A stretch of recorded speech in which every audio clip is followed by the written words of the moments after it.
नमस्कार दोस्तों, आपका स्वागत है मेरे YouTube चैनल पे। आज हम बात करने वाले हैं एजुकेशन लोन के बारे में, यानी शिक्षा ऋण के बारे में, जो हर उस छात्र के लिए एक नई उम्मीद, एक नया रास्ता लेकर आता है। यह सिर्फ एक लोन नहीं है, बल्कि आपके सपनों और सफलता के बीच की सेतु है। तो चलिए जानते हैं एजुकेशन लोन कैसे काम करता है, इसे कैसे ले सकते हैं और इसे लेने से क्या आपका बेनिफिट होगा, ठीक है, और कहाँ से इसे लेना है, इसके टोटल कंप्लीट प्रोसेस के बारे में, ठीक है। चलिए तो वीडियो में आगे बढ़ते हैं। दोस्तों, सबसे पहले समझते हैं आखिरकार एजुकेशन लोन होता क्या है। एजुकेशन लोन यानी कि शिक्षा ऋण एक ऐसा आर्थिक सहयोग है जो बैंक या वित्तीय संस्था विद्यार्थियों को उनकी उच्च शिक्षा पूरी करने के लिए प्रदान करती है। इसके जरिए कोई भी जो स्टूडेंट है वो ट्यूशन फीस, कॉलेज की फीस, बुक्स, लैपटॉप्स, होटल का जो हॉस्टल होता है उसका एक्सपेंस, यहाँ तक कि विदेश में पढ़ाई के ट्रैवल खर्च तक को कवर कर सकता है। सबसे अच्छी बात यह है कि यह लोन तुरंत चुकाना नहीं पड़ता, बल्कि जब तक आपकी पढ़ाई चल रही होती है तब तक आपको ईएमआई भी देने की ज़रूरत नहीं है। जब आप अपनी पढ़ाई पूरी कर लेते हैं और नौकरी शुरू करते हैं, तब से आप रिपेमेंट यानी किस्तों का भुगतान शुरू कर सकते हैं, जो कि कुछ शर्तों के अनुसार होता है। इसका मकसद साफ है, किसी भी छात्र की जो पढ़ाई है सिर्फ पैसों की वजह से रुकनी नहीं चाहिए, ठीक है। तो चलिए वीडियो में आगे बढ़ते हैं। एजुकेशन लोन कौन ले सकता है, ठीक है। तो अब हम बात करते हैं एक इम्पॉर्टेंट क्वेश्चन का कि आखिरकार शिक्षा ऋण ले कौन सकता है। सबसे पहले कोई भी इंडियन नेशनल स्टूडेंट है वो इसको अवेल कर सकता है। यह लोन केवल उन्हीं छात्रों को मिलता है जो भारत में अस्थायी रूप से रहते हैं या भारतीय नागरिकता रखते हैं। मान लो अगर आप इंडिया में स्टडी कर रहे हो विद इन इंडिया तो भी आप ले सकते हो, या फिर इंडियन नेशनल्स हो, आपको फॉरेन में जा कर के कोई स्टडी करना है तो उसके लिए भी आपको ये लोन मिल सकता है। सेकंड पॉइंट है इसका कि कोई भी जो छात्र है किसी भी मान्यता प्राप्त संस्थान में एडमिशन उसको कंफर्म हो जाना चाहिए, यानी कि वहाँ से उसको ऑफर लेटर मिलना मैंडेटरी है इसको लेने के लिए, ठीक है। वो इंडियन यूनिवर्सिटी हो या फॉरेन की यूनिवर्सिटी हो, ठीक है। जो भी कॉलेज या यूनिवर्सिटी है वो यूजीसी या एआईसीटीई या किसी मान्यता प्राप्त निकाय से अप्रूव होना चाहिए। तीसरी बात, लिया जाने वाला कोर्स जॉब ओरिएंटेड या प्रोफेशनल नेचर का होना चाहिए, ठीक है। जैसे मान लो इंजीनियरिंग है, मेडिकल है, मैनेजमेंट है, होटल मैनेजमेंट है, लॉ है, या फिर विदेश में ग्रेजुएशन या पोस्ट ग्रेजुएशन जैसे कोर्सेस भी आते हैं। फोर्थ चीज़ है कि आवेदक के साथ एक को अप्लीकेंट, आमतौर पर माता या पिता या जो भी नेचुरल गार्जियन होते हैं उनका होना ज़रूरी होता है, जो कि लोन का एक तरह से गारंटर भी बनते हैं, ठीक है। और सबसे लास्ट में बैंक जो है वो छात्र की शैक्षणिक क्षमता, ठीक है, यानी कि जो एजुकेशन कैपेसिटी है एक तरह से उसका, और जो पिछला प्रीवियस जो उनका स्टडी का ट्रैक रिकॉर्ड है उसे भी देखती है, ताकि यह सुनिश्चित किया जा सके कि छात्र जो है वो पढ़ाई पूरी कर सके और आगे जा कर के आसानी से लोन चुका पाए, ठीक है। अगर इसे संक्षेप में हम कहना चाहें तो इसे कह सकते हैं कि अगर आप पढ़ाई को लेकर गंभीर हैं, एडमिशन आप ले चुके हैं या आपने अप्लाई कर लिया है, आपके पास ऑफर लेटर आ गया है उसका, और आपके पास कोई भी सह आवेदक कोई भी हैं, कोई गार्जियन या नेचुरल गार्जियन हैं, तो आप निश्चिंत होकर के एजुकेशन लोन के लिए आवेदन कर सकते हैं। इसमें दोस्तों सबसे इम्पोर्टेंट चीज़ है कि सह आवेदक क्यों ज़रूरी है, चूँकि कोई भी जो स्टूडेंट है वो मोस्ट ऑफ स्टूडेंट माइनर्स होते हैं, तो माइनर्स जो है किसी भी कॉन्ट्रैक्ट में इंडिपेंडेंटली इंटर नहीं कर सकता है, तो उसके लिए उसके साथ कोई भी एक मेजर गार्जियन होना चाहिए, ठीक है। चलिए अब जानते हैं आवेदन की प्रक्रिया के बारे में। तो दोस्तों, एजुकेशन लोन की यात्रा की पहली और सबसे अहम पीढ़ी है कि कोर्स का चयन और बैंक का चयन। आपको किस सेक्टर में आपको पढ़ना है, कौन सा कोर्स चूज करना है, आपको सबसे पहले यह डिसाइड करना होगा कि आपको मार्केटिंग फील्ड में जाना है, इंजीनियरिंग में जाना है, मेडिकल में जाना है, साइंस में जाना है, जिसमें भी जाना है आपको वो सबसे पहले उस कोर्स के बारे में आप चूज कर लीजिए कि आपको कौन सा कोर्स चूज करना है। और सबसे पहले आपको अपने करियर गोल के हिसाब से एक सही और मान्यता प्राप्त कोर्स चुनना होता है, क्योंकि बैंक आपको तभी लोन देगा जब कोर्स प्रोफेशनल, जॉब ओरिएंटेड या टेक्निकल नेचर का हो। उदाहरण के तौर पे मान लो, जैसा अभी मैंने बताया, engineering, medical, MBA, chartered accountancy, law, hotel management या फिर विदेश में हायर एजुकेशन जैसे कोर्स पर भी जो मोस्ट ऑफ बैंक है वो आसानी से लोन दे देते हैं। अब बात करते हैं बैंक के चयन की। हर बैंक की अपनी पॉलिसी होती है, किसी में ब्याज दर कम होती है तो किसी में रिपेमेंट पीरियड लंबा होता है, इसीलिए हमेशा कंपैरिजन करना बहुत ही ज़रूरी है। आपको विभिन्न बैंक, जैसे मान लो स्टेट बैंक ऑफ इंडिया है, बैंक ऑफ बड़ौदा है, पंजाब नेशनल बैंक है, एक्सिस है, एचडीएफसी है, ये सारे बैंक जो हैं स्टूडेंट लोन के लिए जो है अलग अलग स्कीम्स रखे हुए हैं। मगर मेरा मानना है कि आपको कभी भी जब भी लोन के लिए अप्लाई करो तो आप प्रेफर करो किसी भी पीएसयू बैंक से, ठीक है। इसमें आपको हिडन चार्जेस नहीं होते हैं और इजीली मिल जाता है आसानी से। और ये जो भी प्रोसेस है, ये सारा चीज़ जब आपको कोर्स और बैंक का चयन हो जाए तो सबसे पहले आपको विद्या लक्ष्मी पोर्टल पे जाकर के आपको अप्लाई करना होता है। कोई भी एजुकेशन लोन लेने से पहले Vidya Lakshmi portal most important है। पहले आप वहाँ पे अप्लाई करोगे, उसके बाद ही आप लोन के लिए अप्लाई कर सकते हैं। ये गवर्नमेंट ऑफ इंडिया का एक गाइडलाइन के रूप में है, खास करके वैसे विद्यार्थी जो कि विदेश जाकर के पढ़ना चाहते हैं उनके लिए तो मोस्ट इम्पॉर्टेंट है ये विद्या लक्ष्मी पोर्टल। आप वहाँ जाकर के भी अप्लाई कर सकते हैं, वो सीधे जो है बैंक को वो ट्रांसफ़र हो जाएगा वहाँ आपका एप्लीकेशन। नहीं तो आप बैंक में भी जाएं तो भी वो आपको कहेंगे कि पहले आप एक बार विद्या लक्ष्मी पोर्टल के थ्रू आप अप्लाई कर लीजिए, ठीक है। आप जो है एक से ज़्यादा बैंकों में आवेदन भी कर सकते हैं। ये आपको ये इस पोर्टल पे ब्याज, प्रोसेसिंग चार्ज, एलिजिबिलिटी जैसी जानकारी भी आपको आसानी से मिल जाता है, ठीक है।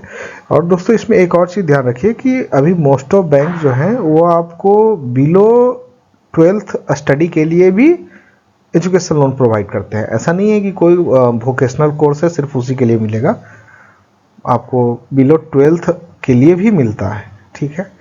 तो चलिए दोस्तों, तो एक चीज़ सबसे जो इम्पोर्टेंट है आप इसको याद रख सकते हैं कि सही कोर्स और सही बैंक का चयन आपके एजुकेशन लोन की सफलता की पहली कुंजी है, क्योंकि यहीं से तय होता है कि आपका सपना कितनी आसानी से हकीकत के रूप में कन्वर्ट होगा, ठीक है।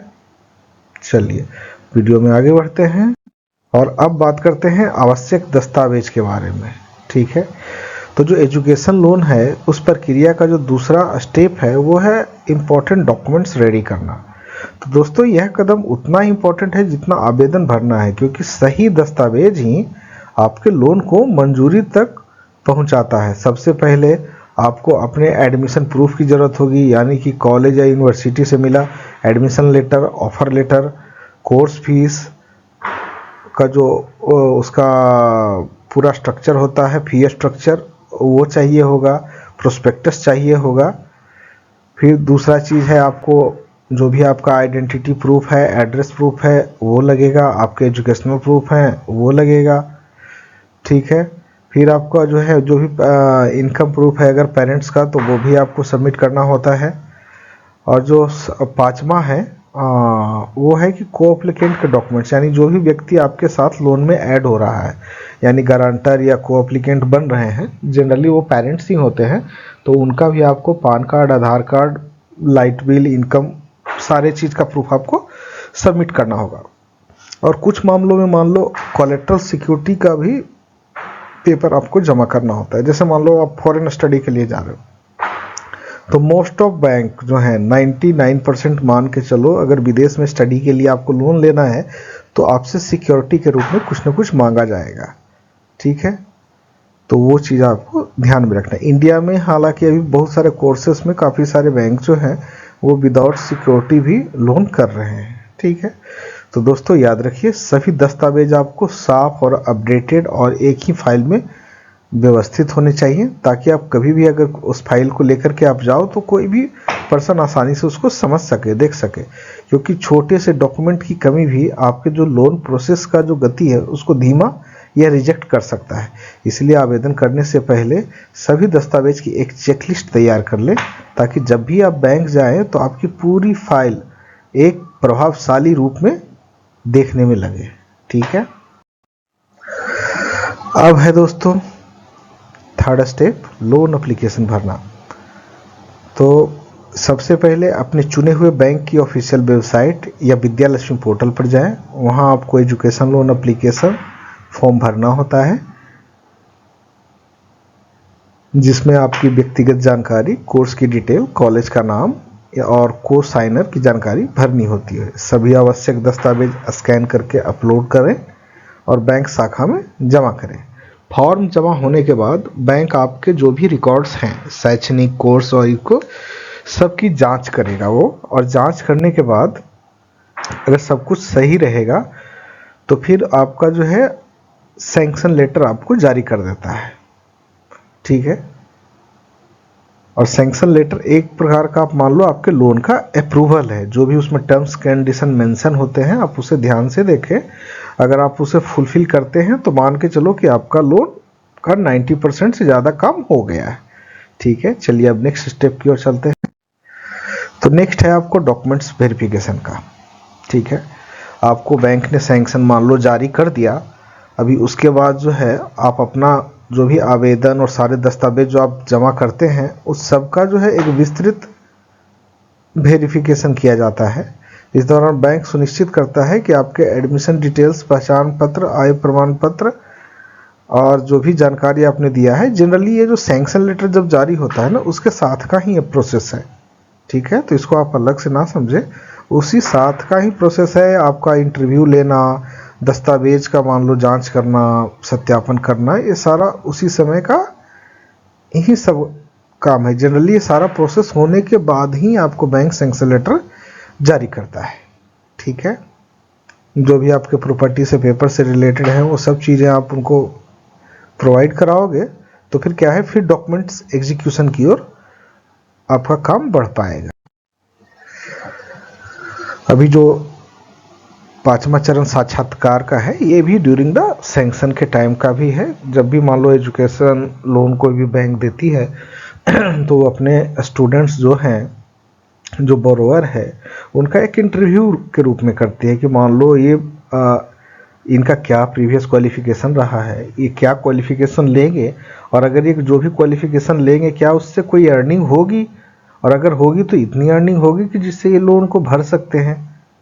ठीक है, तो वे इस साक्षात्कार का बेसिकली मोटो यही होता है कि स्टूडेंट का इंटरेस्ट है या नहीं है, या फिर स्टूडेंट जो लेगा वो कोर्स मान लो कितना प्रभावशाली है। इन सब सारी चीज़ों के लिए इस साक्षात्कार का किया जाता है। ठीक है, अब आते हैं लोन सैंक्शन और अप्रूवल के लिए। ठीक है, तो लोन अप्रूव जो हो जाता है, तो ये जब फाइनल अप्रूवल होगा ना तो उस समय आपको बैंक एक फाइनल सैंक्शन लेटर जारी करता है। जो फर्स्ट होता है उसे आप प्रोविजनल सैंक्शन लेटर बोला जाता है। वो जनरली आपको प्रोविजनली जारी कर देते हैं विथ टर्म्स कंडीशन कि आप ये चीज़ें हमें प्रोवाइड कराओगे, और वो सारी चीज़ें अगर सही पाई जाती है तो आपको वो प्रोविजनल वाला ये आपको फाइनल सैंक्शन में कन्वर्ट हो जाता है, ऐसा आप मान सकते हैं। ठीक है, जब आपके सारे दस्तावेज और इंटरव्यू वगैरह सब सफलतापूर्वक हो जाए तो बैंक आपकी पूरी प्रोफाइल की फाइनल इवेल्युएशन करता है, जिसमें आपके कोर्स की वैधता, फीस स्ट्रक्चर और साइनर की आय क्षमता की जांच शामिल होती है। सब कुछ सही रहने पर बैंक आपको एक सैंक्शन लेटर जारी करता है। यह एक आधिकारिक दस्तावेज होता है जिसमें कि आपको लोन की पूरी डिटेल, लोन राशि, ब्याज दर, रिपेमेंट पीरियड और अन्य जो है टर्म्स कंडीशन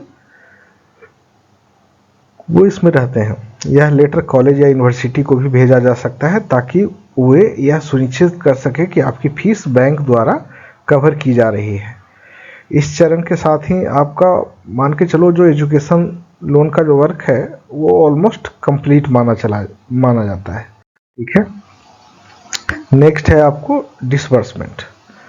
तो जब आपका लोन आधिकारिक रूप से मंजूर हो जाता है तो बैंक आपके कॉलेज या यूनिवर्सिटी को ट्यूशन फीस या अन्य शुल्क सीधे ट्रांसफ़र कर सकता है।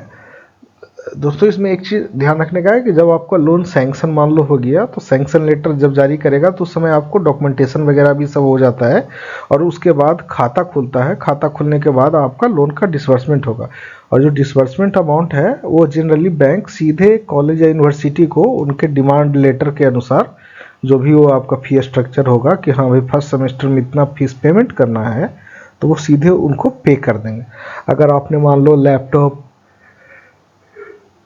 या बुक्स या फिर कुछ और चीज़ों के बारे में भी अगर आपने डिमांड किया है या कोटेशन सबमिट किया है तो बैंक उस कोटेशन के आधार पे भी डिमांड ड्राफ्ट जारी कर देती है ताकि आप वो चीज़ आप आसानी से परचेज कर सकें। ठीक है, और जो भी ये डिसबर्समेंट राशि है वो आमतौर पर सेमेस्टर या वर्षवार दी जाती है, यानी कि इंस्टॉलमेंट के रूप में दी जाती है ताकि भुगतान कोर्स की अवधि के अनुसार हो सके। अब बात करते हैं मॉरेटोरियम और रिपेमेंट के बारे में। तो मॉरेटोरियम पीरियड वह समय होता है जब आप अपनी पढ़ाई पूरी कर चुके होते हैं लेकिन ईएमआई देना तुरंत शुरू नहीं करते। यह अवधि आमतौर पर कोर्स पूरा होने के बाद 6 से 12 महीने तक का होता है ताकि आपको नौकरी ढूंढने और आर्थिक रूप से स्थिर होने का समय मिल सके। मॉरेटोरियम खत्म होते ही आपको रिपेमेंट पीरियड शुरू हो जाता है और आपको अपना जो लोन है उसका ईएमआई भरना चालू करना पड़ जाता है। ठीक है, चलिए दोस्तों तो अभी ये देख लेते हैं। और नेक्स्ट है एजुकेशन लोन जो है उसमें क्या क्या चीज़ कवर किया जाता है, एक सार के रूप में अभी हम लोग अब देख लेंगे इसको। तो एजुकेशन में मान लो एजुकेशन लोन है उसमें ट्यूशन फीस आ जाएगा, हॉस्टल फीस आ जाएगा, आपको बुक्स स्टेशनरी लैपटॉप यात्रा वीज़ा का फीस आ जाएगा, सिक्योरिटी डिपॉजिट अगर जैसे कनाडा या कहीं दूसरे कंट्री में आप जाते हो तो वहाँ पे एक सिक्योरिटी डिपॉजिट के रूप में मांगा जाता है तो वो भी आपको इसमें कवर कर जाता है। ठीक है,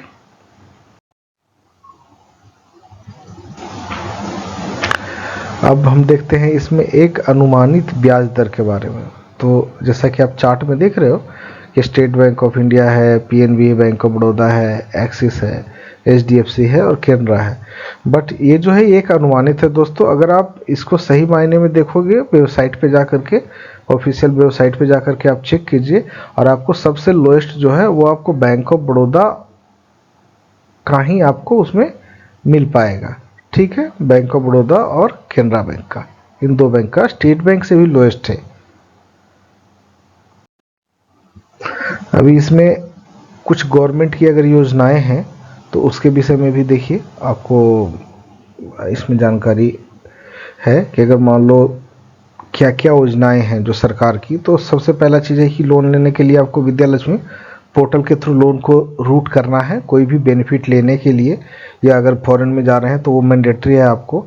कुछ एक स्कीम का नाम है जैसे मान लो पढ़ो प्रदेश जो कि माइनॉरिटी स्टूडेंट्स के लिए है, doctor Ambedkar central sector scheme है जो कि ओबीसी ईडब्ल्यूएस छात्रों के लिए है, सीएसआईएस है central scheme for interest subsidy जिसमें कि आपको एनुअल इनकम 4.5 लाख से कम परिवारों को जो है उनको इंटरेस्ट सब्सिडी के रूप में इसमें मिलता है। फिर आपको एनएमडीएफसी है, एनएसकेएफडीसी है, एनबीसीएफडीसी स्कीम है। ठीक है, इसमें आपको माइनॉरिटी और बैकवर्ड सेक्शन के लिए विशेष कंसेशनल लोन है। विशेष जानकारी के लिए दोस्तों आप ये जो भी गवर्नमेंट पोर्टल्स हैं आप इस पर भी जाकर के देख सकते हैं। टैक्स बेनिफिट, तो दोस्तों अगर आप जो भी एजुकेशन लोन लेते हैं उसका जो इंटरेस्ट है ना वो सेक्शन 80E के तहत उसमें टैक्स बेनिफिट मिलता है। ठीक है, और यह जो छूट है वो मैक्सिमम आप जो है 8 वर्षों तक के लिए आप ले सकते हैं या रिपेमेंट समाप्त होने तक जो भी आपको पहले रहेगा। और प्रिंसिपल अमाउंट पर टैक्स बेनिफिट नहीं है, केवल जो इंटरेस्ट आपको लगेगा सिर्फ उसी पे है। अब रिपेमेंट और लाभ में जो भी क्या सावधानियां हैं बरतने का वो, तो मान लो अगर आप टाइमली रिपे करते हो तो आपको क्रेडिट स्कोर आपका इम्प्रूव होता है, इनकम टैक्स में बेनिफिट होता है और फाइनेंशियल डिसिप्लिन आपका एक डेवलप होता है।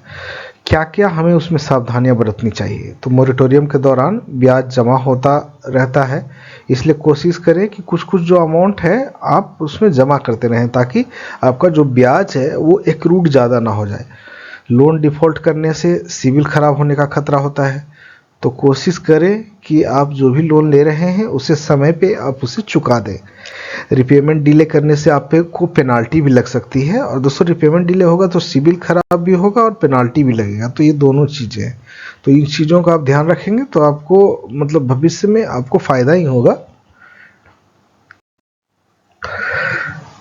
चलिए अब दोस्तों सबसे लास्ट में हम देखते हैं कि एजुकेशन लोन के क्या फ़ायदे हैं, इसकी एक समरी के रूप में। तो इसमें ऑलमोस्ट जो है आपको मेन एक्सपेंसेस हैं वो कवर कर जाता है। आवेदन की प्रक्रिया सिंपल, सरल और डिजिटली है। टैक्स रिबेट मिलता है और इंटरेस्ट सब्सिडी की भी सुविधा है। ईएमआई फ्लेक्सिबल है और लंबी अवधि में आपको ये कम भार पड़ता है, और कैरियर बनाने का अवसर बिना आर्थिक दबाव के मतलब आपको मिल जाता है। ठीक है, तो एजुकेशन लोन दोस्तों अगर आप फॉरेन स्टडी के लिए कर रहे हैं तो डेफिनेटली आपको ट्राई करना चाहिए। इंडिया में भी अगर आप ऐसे कोर्स कर रहे हैं जिसमें आपको बहुत ज़्यादा अमाउंट लग रहा है और आप तत्काल पे नहीं कर सकते हैं, तो उस मौके को जाने ना दें, और एजुकेशन लोन का जो भी ये बेनिफिट है वो आप डेफिनेटली उसे उठाएं। तो दोस्तों अब इसी के साथ हम ये वीडियो समाप्त करते हैं, और अगर आपको ये कंटेंट अच्छा लगा हो तो इसे चैनल को लाइक, शेयर और सब्सक्राइब करना ना भूलें। धन्यवाद।